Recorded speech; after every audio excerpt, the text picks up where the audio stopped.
രാത്രിയത്തെ ഡാറ്റയ്ക്ക് ശേഷം സ്വർണ്ണ വിപണിയിൽ അതിശക്തമായ രീതിയിലുള്ള മുന്നേറ്റം തുടരുകയായിരുന്നു.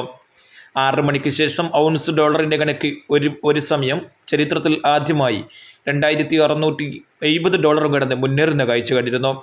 അതേസമയം ഇന്ത്യൻ മാർക്കറ്റ് സെൻസെക്സ് 76,630 കുതിക്കുന്നതായി കണ്ടിരുന്നു. എന്നാൽ ഇപ്പോൾ രാത്രി സമയം 9:30 ഔൺസ് ഡോളറിൻ്റെ കണക്ക് 2,658 ഇന്ത്യൻ മാർക്കറ്റ് സെൻസെക്സ് 76,334 വ്യാപാരം നടക്കുന്നത്.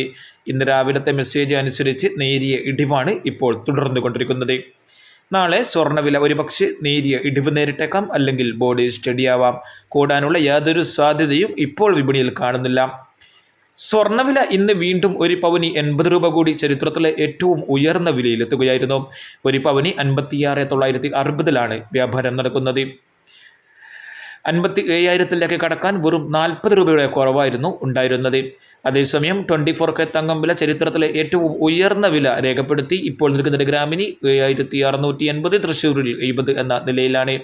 9 ഗോൾഡ് വിൽക്കുന്നവർക്ക് ഏകദേശം ഒരു പവന് 900 മുതൽ 1000 രൂപയുടെ ഇടിവ് വരെ നേരിട്ടേക്കാം. വെള്ളി വില ഇന്നും ചരിത്രത്തിലേക്ക് വീണ്ടും നീങ്ങുന്നു. ഇപ്പോൾ നിൽക്കുന്നത് ഗ്രാമിന് 100 10 ഗ്രാമിന് 1000 വ്യാപാരം നടക്കുന്നത്. ഇസ്രായേൽ ലെബനാൻ യുദ്ധം തുടക്കമിട്ടതോടുകൂടി സ്വർണ്ണ വിപണി വീണ്ടും അതിശക്തമായ രീതിയിലുള്ള മുന്നേറ്റം തുടരുകയായിരുന്നു. ഇറാനും കൂടി യുദ്ധത്തിനോട് ചേർന്നതോടുകൂടി സ്വർണ്ണവില ഓരോ നിമിഷത്തിലും കൂടുന്ന കാഴ്ചയായിരുന്നു കണ്ടത്.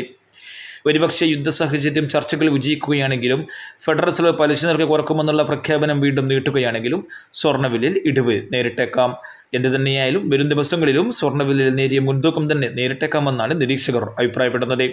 കൃത്യമായ നേരത്തെയും സ്വർണ്ണവില അറിയാനും സ്വർണ്ണ വിപണിയിൽ വരുന്ന മാറ്റങ്ങളെക്കുറിച്ചുള്ള സൂചന അറിയാനും ഈ ചാനൽ മറക്കാതെ സബ്സ്ക്രൈബ് ചെയ്യൂ. Thank you for watching. Thank you.